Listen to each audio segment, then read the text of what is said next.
Assalamualaikum. Hari ini Ibu akan mengulang kembali materi pembelajaran agama Islam, yaitu tentang Toharoh. Rasulullah Shallallahu Alaihi Wasallam bersabda, Bismillahirrahmanirrahim, At-tahuru syatrul iman, yang artinya suci itu sebagian dari iman. Diriwayatkan dalam kitab Muslim nomor 223. Nah, dari hadis yang telah Ibu bacakan, dapat diartikan bahwa suci itu sama dengan bersih. Bersih dari badan, lingkungan, hati, atau harta. Adapun cara untuk membersihkannya, badan itu dapat dibersihkan dengan cara toharoh. Nah, sedangkan lingkungan dapat dibersihkan dengan cara menyapu, mengepel, mengelap, dan lain-lain. Yang terakhir, hati atau harta dapat dibersihkan atau disucikan dengan cara sholat, saum, zakat, dan lain sebagainya. Berikutnya, Ibu akan menjelaskan tentang pengertian toharoh. Toharoh menurut bahasa artinya mensucikan, suci, atau bersih. Karena sebagai umat Islam harus bersuci sebelum beribadah kepada Allah Subhanahu wa Ta'ala. Dimulai dari badan, pakaian, dan tempat tinggal harus bersih dan suci dari kotoran dan najis. Karena semua najis itu adalah kotor, baik itu kotoran manusia, kotoran binatang, dan air kencingnya termasuk ke dalam najis. Berikut ini macam-macam toharoh yang dapat dilakukan sebelum beribadah. Macam-macam toharoh dan alat toharoh. Yang pertama, wudhu. Wudhu itu alat yang digunakannya adalah air. Yang kedua, tayamum. Tayamum dapat menggunakan tanah yang suci atau debu. Yang ketiga, mandi. Kalau mandi pastinya dengan air kan alatnya. Yang keempat adalah istinja. Istinja ini dapat menggunakan air, kayu, tisu, daun, dan batu. Berikutnya, Ibu akan menjelaskan tentang toharoh yang pertama, yaitu adalah wudhu. Wudhu adalah serangkaian cara mensucikan anggota badan sebelum sholat dengan air dari hadas atau najis ringan seperti kotoran atau sesuatu yang kotor, seperti setelah buang air kecil, setelah buang air besar, kentut, dan yang lainnya. Adapun tata cara berwudu, yang pertama, jangan lupa mengucapkan basmalah terlebih dahulu.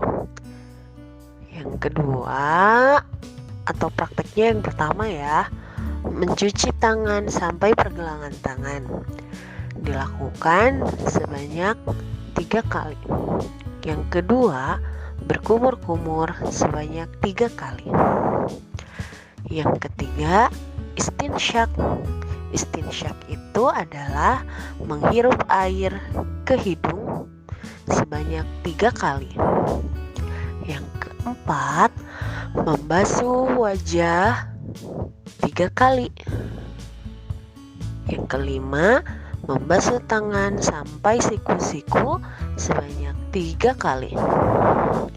Yang keenam, mengusap seluruh kepala. Yang ketujuh, mengusap telinga. Dan yang kedelapan adalah mencuci kaki sampai mata kaki sebanyak 3 kali. Dikarenakan wudhu itu menggunakan air, maka ada beberapa syarat air yang dapat digunakan untuk berwudhu. Yang pertama, tidak berwarna. atau harus jernih. Jadi, warna air yang dapat digunakan berwudu adalah air yang sangat jernih atau bening. Jika airnya berwarna coklat atau hitam, itu tidak boleh digunakan untuk berwudu karena airnya kotor. Yang kedua, air tidak berasa atau rasanya tawar, alias tidak manis, tidak pahit, dan tidak asin. Dan yang perlu kita ketahui, satu-satunya air yang memiliki rasa yang boleh digunakan untuk berwudu adalah hanya air laut. Sekarang lanjut ke syarat yang ketiga, yaitu air tidak memiliki bau atau air itu juga tidak wangi. Jadi tidak ada baunya. Kalau airnya wangi, apalagi bau, itu tidak bisa digunakan untuk berwudu. Berikut contoh-contoh air yang dapat digunakan saat berwudu. 1. Air hujan. Yang kedua, air sumur. Yang ketiga, air sungai yang bersih. Kalau warna air sungainya tidak sesuai dengan syarat yang telah ditentukan, maka air sungai tersebut tidak dapat digunakan untuk berwudu. Dan yang terakhir adalah air laut. Toharoh yang kedua adalah tayamum. Tayamum artinya mensucikan badan menggunakan debu atau tanah bersih ketika tidak ada air, sedang sakit, atau sedang dalam perjalanan. Berikut tata cara tayamum yang benar. Ada 2 versi, dan yang ibu akan bahas hari ini adalah salah satu versi tata cara tayamum yang benar.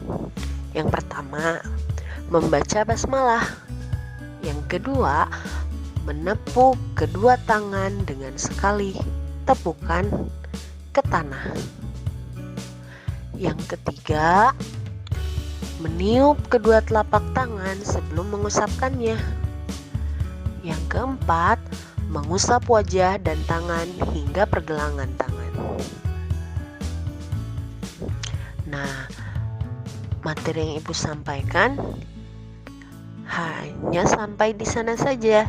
Jangan lupa tugas kerjakan worksheet PAI dan setorkan hafalan hadis tentang kebersihan melalui voice note kepada wali kelas. Sekian pemaparan materi hari ini. Wassalamualaikum.